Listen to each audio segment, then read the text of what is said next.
If your happiness depends on the actions of others, you're at the mercy of things you cannot control. How's it going, everybody? Welcome back to another episode of Life on Fire. Today, I want to talk about the number one thing holding you back in life. And you might think, wow, there's probably a lot of things holding me back in life, but there's one main thing that's stopping you from just getting it. And I know that sounds pretty funny because everybody's like, well, it's money, it's a person, it's it's my job. But we're going to break it down to something even simpler. And before we get into that, I just want to read this DM and say thank you so much to everybody that has ever reached out to me. You know, this constant love and affection that you give me is just so kind. I mean, these DMs of people, saying how it has affected them, how it's changed their mindset. I absolutely love to hear that.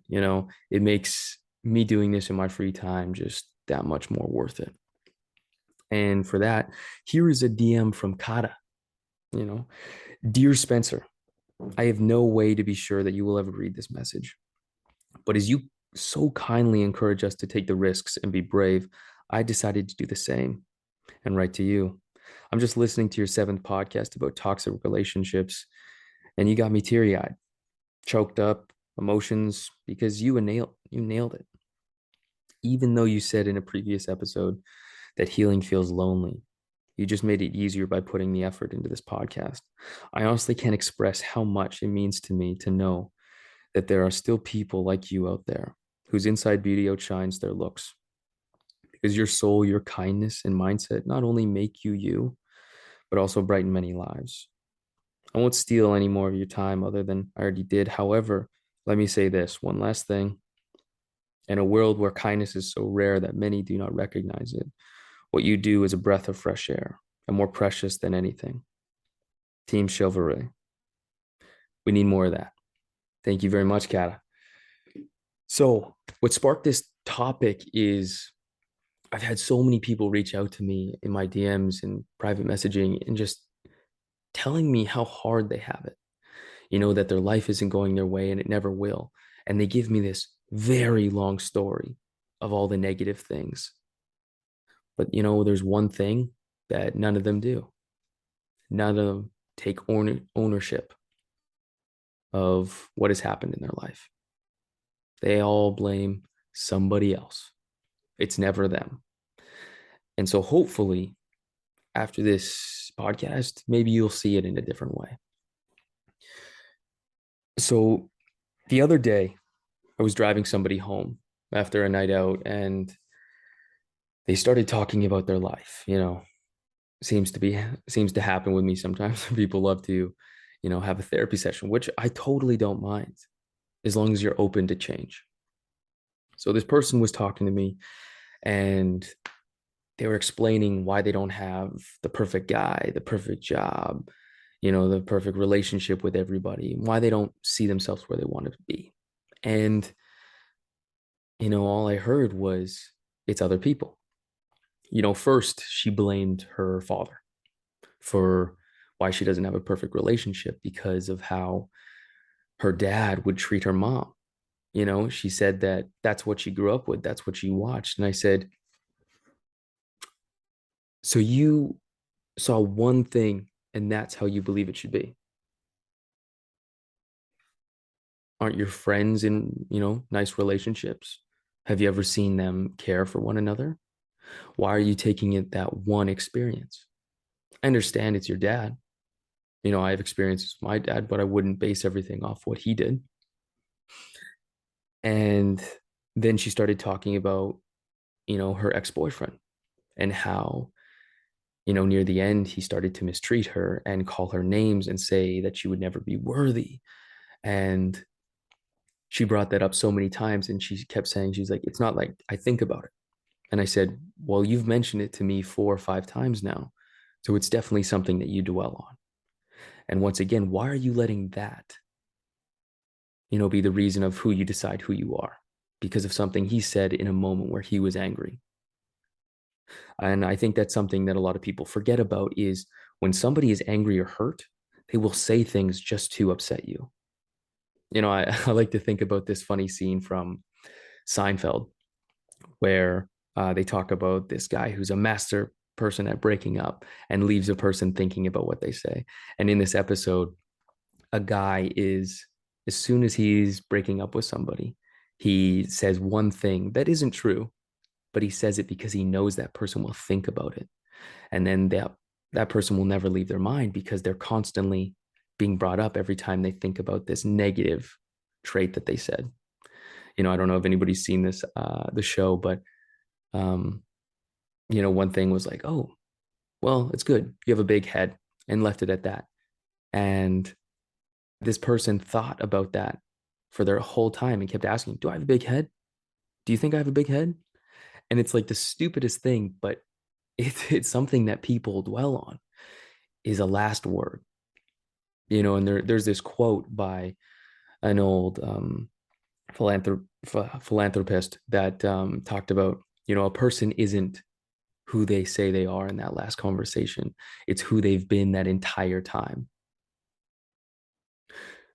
So I tried to open this person's mind and talk about you have so many positive reinforcements around you of, your brother and his relationship with his girlfriend and how much he loves and cares for her. Yet you're basing it on a past experience that you've had in your relationship and your dad.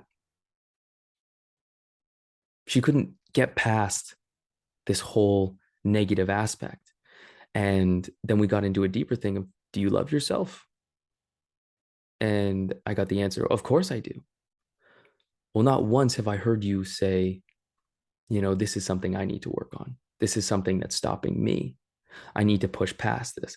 The blame was always on somebody else. It's never, oh, I did this. I see this in a negative way.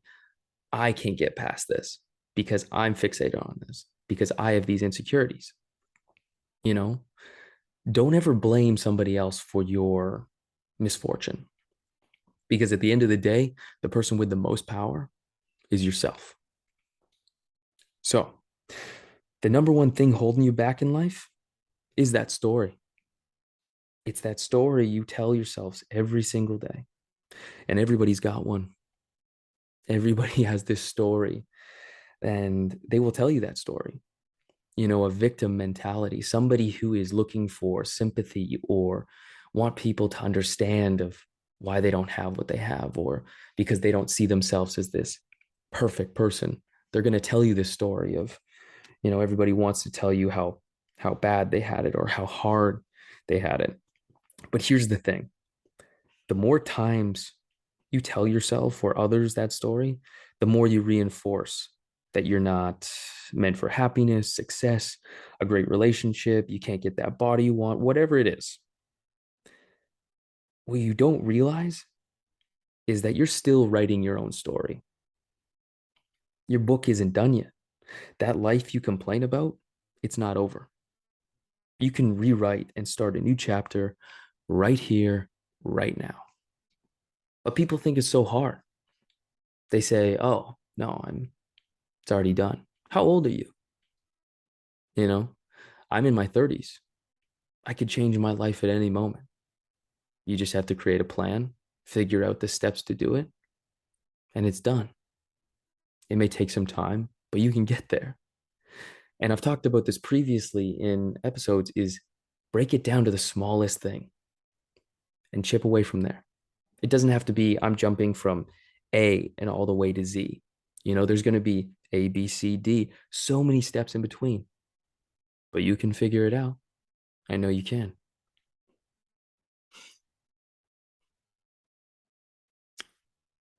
One of the big things too is I find people, they have to let go of all these things that happened to them in the past. As we were saying, all these pages that someone else has written in your book, that one thing that someone said years ago, that one time, it doesn't define you. So don't dwell. You have to realize you can rewrite this life any way you want. You decide how your life looks from this day forward. But before you can do that, the thing that's holding you back is the work. That work you haven't done yet. All that healing, the understanding, the traumas you need to get through. your insecurities, understanding that you have limits and you have to figure those out. Nobody's perfect, and I'll be the first person to admit that. I'm far from perfect. I have insecurities just like everybody else. I have problems. I have situations that I need to work through, but I'm doing the work. I do self reflection all the time. I have a book that I constantly write in to get my thoughts out because sometimes it's just overwhelming and I don't know what to do with all of my feelings and thoughts inside my head. So I need to put them down on paperwork and read them.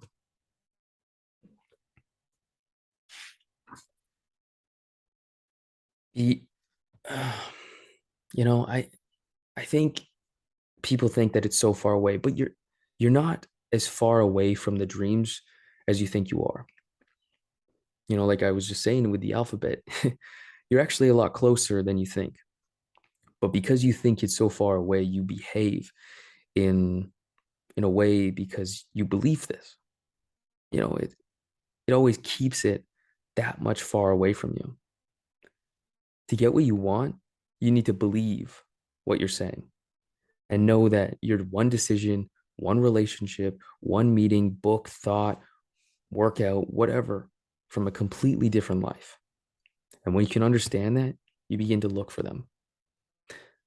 There's so many opportunities out there, but it's like I've been talking about in previous things is that law of attraction. If you believe it and you think you can do it, it's out there. You just have to go and take it. Just like if you showed up somewhere and somebody says, "Oh, it's actually impossible. Nobody can do it." Your brain is already shutting you down saying, "Oh my gosh, well, I can't do it either." All these people around me, if they couldn't do it, why would I? But then you go somewhere and they say, "Oh, somebody's done it before." And you're like, "Oh my gosh, well, then I could do it." Isn't it crazy how something so little can just change the way that you look at it? There's so many things in this world that come with a price, whether it be your mental fatigue, your body, your life, a relationship, every single good thing that happens in our lives comes at a cost. Nothing in this world is free. And I think a lot of people can understand that. They can look back at some point in their life and realize they gave up something for something else. And then you're like, was it worth it? Here's an example of with with someone who is incredibly successful in their career, but they have no relationship with their families. I've seen this time and time again that as somebody who has given up so much time and all their relationships because they spend all of it working. And then they wonder why they lost connections with people or, they start losing things. Sure, they're successful, they're rich, but they lost their family. And then you tell me what's more important to you, having a big house, all this money, but then nobody around you to appreciate it. Is that what you're looking for? For me, no. My connections in life fall with having people around me that I can share things with, that you can laugh every single day, that you can look back on your life and have these amazing memories. But at what cost of that is it for me? Maybe I won't be the most richest person in the world, but I can tell you I sure as hell will be happy. Because on the other hand, with all this happiness, there's struggle. And I can tell you I've definitely been through my fair share of struggle. But with that struggle has opportunity and lessons. There's always going to be a balance in life. When people tell you something amazing happened, I think to myself, at what cost? What was given? Time, money, relationships, and was it worth it? And then on the other hand, we talk about something horrible happened. If something went wrong. And I think, okay, but what did you learn from it? Who am I today because of my failures and experiences? And it was all because of failures or hardship or something I had to go through that, yeah, maybe other people wouldn't handle it the same way as I did. But I look at it as an opportunity or a lesson, and it has made me into the person that I never want to change. I love my outlook on life, the empathy, my strong drive, the way that I care about people. It's all because of, experiences that I've gone through.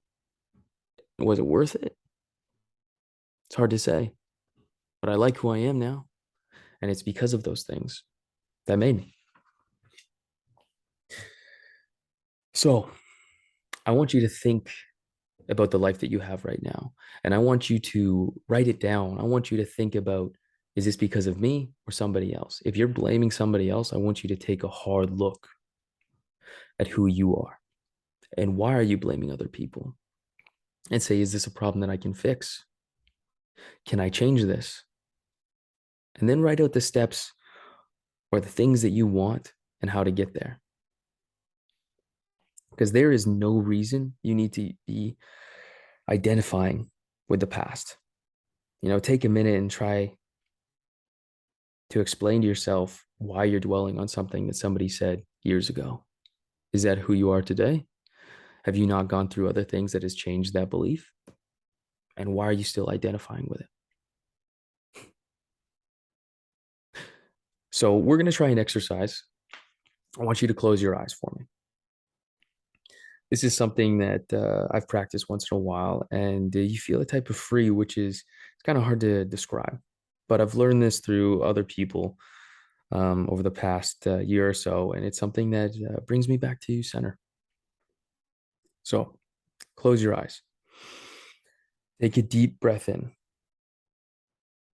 Imagine for a second you literally had no past, that your life began right now, and you are just aware of what is here and now.